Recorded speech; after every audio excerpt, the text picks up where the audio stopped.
എന്നിട്ട് രാജ്യത്തിന്റെ മുകളിൽ ഇങ്ങനെ കയറി കുതിർന്നത് പറയാണ് പന്നിന്റെ മുകളിൽ മുന്തിരി വെച്ച മാതിരി ഞമ്മ ഉണ്ടാക്കിയ രാജ്യമാണ്. എപ്പോഴ് നിങ്ങൾ എപ്പോഴുണ്ടാക്കിയ രാജ്യമാണ്? ഈ രാജ്യത്ത് അത്യധ്വാനം ചെയ്ത് വളർത്തിയെടുത്ത ഒരു നാടാണ്. മോദി മനസ്സിലാക്കണം, മോദി ജനിക്കുന്നതിന് മുമ്പ് പാകിസ്ഥാനുമായി ഇന്ത്യ യുദ്ധം ചെയ്തിട്ടുണ്ട്. മോദി സംസാരിച്ചു തുടങ്ങുന്നതിന് മുമ്പ് ഈ രാജ്യത്തൊരു ഭരണഘടന ഉണ്ടായിട്ടുണ്ട്. മോദി മുട്ടുകാലിൽ എടയുന്നതിന് മുമ്പ് ഈ രാജ്യം ദേശീയ ഗെയിംസിന്, ഏഷ്യൻ ഗെയിംസിന് ആതിഥ്യമരുളിയിട്ടുണ്ട്. മോദി കുട്ടിയും പോലും കളിക്കുന്ന കാലത്തിന് മുമ്പ് ബക്രാനന്ദൽ കനാൽ ഇന്ത്യ ഉണ്ടാക്കിയിട്ടുണ്ട്. മോദി സ്കൂളില് പാഠപുസ്തകം മറിച്ച് കളിക്കുന്ന കാലത്ത് ഇന്ത്യ ന്യൂക്ലിയർ റിസർച്ച് സെന്റർ ഉണ്ടാക്കിയിട്ടുണ്ട്. മോദി വിളക്ക് കൊളുത്താൻ തുടങ്ങുന്നതിന് മുമ്പ് ഇന്ത്യ രാജ്യത്ത് താരാപൂർ ന്യൂക്ലിയർ ഊർജ നിലയം ഉണ്ടാക്കിയിട്ടുണ്ട്. മോദി മുണ്ടുടുക്കാൻ പഠിക്കുന്നതിന് മുമ്പ് ഇന്ത്യയില് IIM ഉണ്ടാക്കിയിട്ടുണ്ട്, NIT ഉണ്ടാക്കിയിട്ടുണ്ട്, നിരവധി യൂണിവേഴ്സിറ്റികൾ ഉണ്ടാക്കിയിട്ടുണ്ട്. മോദി അക്ഷരം പെറുക്കി വായിക്കാൻ പഠിക്കുന്നതിന് മുമ്പ് ഇന്ത്യ പൊതുമേഖലാ രംഗത്ത് നവരത്ന കമ്പനികൾ ആരംഭിച്ചിട്ടുണ്ട്. മോദി RSSന്റെ ശാഖയിൽ പോയിട്ട് ഈ ലാത്തി ചുഴറ്റി പഠിക്കുന്നതിന് മുമ്പ് 1 ലക്ഷം പാകിസ്ഥാൻ പട്ടാളക്കാരനെ ഇന്ത്യൻ മിലിറ്ററിയുടെ മുമ്പിൽ കാല് കുത്തിച്ചിട്ടുണ്ട്.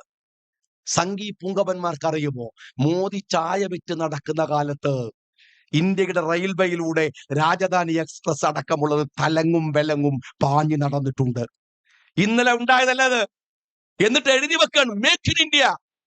10 കൊല്ലം കൊണ്ട് മേക്ക് ചെയ്തത് എന്താ ഉണ്ടാക്കിയത്? അദാനിയാണോ? നിങ്ങൾ മേക്ക് ചെയ്തത് അദാനിയാണോ? അതല്ലെങ്കിൽ ഈ രാജ്യത്ത് നിങ്ങൾ ഉണ്ടാക്കിയ എന്തെങ്കിലും ഒന്ന്?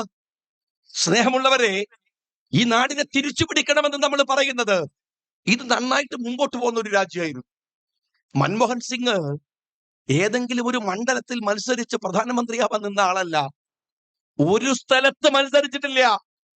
രാജ്യസഭയിൽ നിന്ന് തെരഞ്ഞെടുത്തിട്ട് മൻമോഹൻ സിംഗിനെ സോണിയാഗാന്ധി പ്രധാനമന്ത്രിയാക്കിയതാണ്. എന്തിനെന്നറിയുമോ? ആ മനുഷ്യന്റെ നിശ്ചയദാർഢ്യമുണ്ട്, സാമ്പത്തിക വീക്ഷണമുണ്ട്, ഇന്ത്യയെ രക്ഷപ്പെടുത്തി എടുക്കാൻ കഴിയുന്ന ഒരു സ്കില്ലുണ്ട്. അങ്ങനെ തുടങ്ങിയത് മൻമോഹൻ സിംഗ്. വലിയ സാമ്പത്തിക വീക്ഷണം രാജ്യത്തെ ഒരു കരുത്തായി ഇന്ത്യയെ മാറ്റി. നിങ്ങൾക്കറിയുമോ, CPM-കാര് ആ മൻമോഹൻ സിംഗിന്റെ 2ാം ഗവൺമെന്റിനെ 10 കൊല്ലം മുമ്പ് പാര വെച്ചിറങ്ങി വന്നവർ നിങ്ങളാണ്. ഈ CPM-കാരാണ്. എന്താ പറഞ്ഞ ന്യായം എന്നറിയോ? നിങ്ങള് ആണവ കരാറിൽ മൻമോഹൻ സിംഗ് ഒപ്പുവെച്ചു അത്രേ. ഇവിടുത്തെ ഏതെങ്കിലും ഒരു സഖാവിന് എന്താണ് ഈ ആണവ കരാർ എന്നറിയോ? പഠിച്ചിട്ടുണ്ടോ?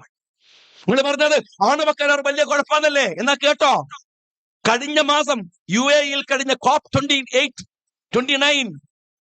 28 എന്താ പറഞ്ഞെന്നറിയോ? ലോകത്തിലെ ഏറ്റവും നല്ല ഗ്രീൻ എനർജി ആണവ ഊർജമാണെന്നാണ്. സഖാവേ, ജീവിതം ഇങ്ങനെ ശശിയാവാൻ വിധിക്കപ്പെട്ടല്ലോ നിങ്ങൾ. പണ്ട് കമ്പ്യൂട്ടറിനെതിരെ പറഞ്ഞു, അത് പൊളിഞ്ഞു. ട്രാക്ടറിനെതിരെ പറഞ്ഞു, അത് പൊളിഞ്ഞു. എല്ലാം പൊളിഞ്ഞു. ഒരു 10 കൊല്ലത്തിനപ്പുറത്തേക്ക് നോക്കാൻ പറ്റിയ ഒരുത്തനും അതിനകത്തില്ലേ? ഒരു സാമാന്യ ബുദ്ധിയുള്ളവൻ. ഈ ആണവ കരാറിനെതിരെ എതിർത്തോരാ നിങ്ങള്. അതിന്റെ പേരിൽ വീമ്പ് പറഞ്ഞവരാ. ലോകം പറയുന്നത് ലോകത്തിലെ ഏറ്റവും നല്ല ഗ്രീൻ എനർജി ആണവ ഊർജമാണെന്നാണ്. എന്നാൽ ആ കരാറിന്റെ പേരിലാണ് മൻമോഹൻ സിംഗിനെ താഴെ ഇറക്കി നിങ്ങൾ അധികാരത്തെ പാരവെക്കാൻ ശ്രമിച്ചത്. തീർന്നില്ല. മൻമോഹൻ സിംഗിന് പാരയും വെച്ചിട്ട് ഇവര് നേരെ പോയത് എവിടുക്കറിയാം ഞങ്ങള്? ഡൽഹിയിലെ രാംലീല മൈതാനിയിൽ. അവിടെ ഒരുത്തൻ ഇങ്ങനെ ഇരിക്കുന്നുണ്ടായിരുന്നു. കണ്ടാൽ തൂവെള്ള വസ്ത്രം, ഗാന്ധിജിയുടെ തൊപ്പി, കണ്ടാൽ ഇങ്ങനെ ഒരു നിഷ്കളങ്ക ഭാവമുള്ള ഒരുത്തൻ. എന്താണ് പേര്? അണ്ണാ ഹസാരെ. എന്തായിരുന്നു കൊണ്ടുനടക്കല്? ഇവിടുത്തെ സഖാവിനൊക്കെ പറയുമ്പോ തേനിങ്ങനെ ഒഴുകും അണ്ണാ ഹസാരയെ കുറിച്ച്. ഇതാ ഈ പറയുന്ന പേരാമ്പ്രയിലും കൂരാച്ചുണ്ടിലും സഖാവേ, അണ്ണാ ഹസാരക്ക് വേണ്ടി നിങ്ങൾ പ്രകടനം നടത്തി എന്ന് പറയുന്നത് KM ഷാജി അല്ല, നിന്റെ പൊളിറ്റ് ബ്യൂറോയുടെ വെബ്സൈറ്റ് ആണ്. ആ അണ്ണാ ഹസാര ജീവിച്ചിരിപ്പില്ലടോ? ഇല്ലേ? എവിടെയാ കളവൻ? എവിടെയുള്ളത്? ഈ BJPക്ക് വേണ്ടി ഗുരുപണിയെടുത്ത് പോയവൻ. കഴിഞ്ഞ ആഴ്ച പത്രക്കാർ ചോദിച്ചു അയാളോട്, നിങ്ങൾ ഈ ഇലക്ട്രൽ ബോണ്ടിനെ കുറിച്ച് എന്താ അഭിപ്രായം? ഞാൻ പഠിക്കട്ടെ. ആ അണ്ണാ ഹസാരെ ഇനി എവിടുന്ന് പഠിക്കാനോടോ? 80 വയസ്സ് കഴിഞ്ഞിട്ട് എവിടുന്ന് പഠിക്കാൻ? കാട്ടുകള്ളനായ ഈ പറയുന്ന അണ്ണാ ഹസാരെ. നിങ്ങൾ അറിയുമോ, അണ്ണാ ഹസാരെ അവിടെ നിൽക്കുക മാത്രല്ല, അണ്ണാ ഹസാരയുടെ കൂടെ വേറൊരു കള്ളനും കൂടി ഉണ്ടായിരുന്നു, ബാബ രാംദേവ്. മുട്ടുവരെ താടിയാണ് കള്ളന്റെ. അറിയങ്ങള് ആ ബാബ രാംദേവ് ഈ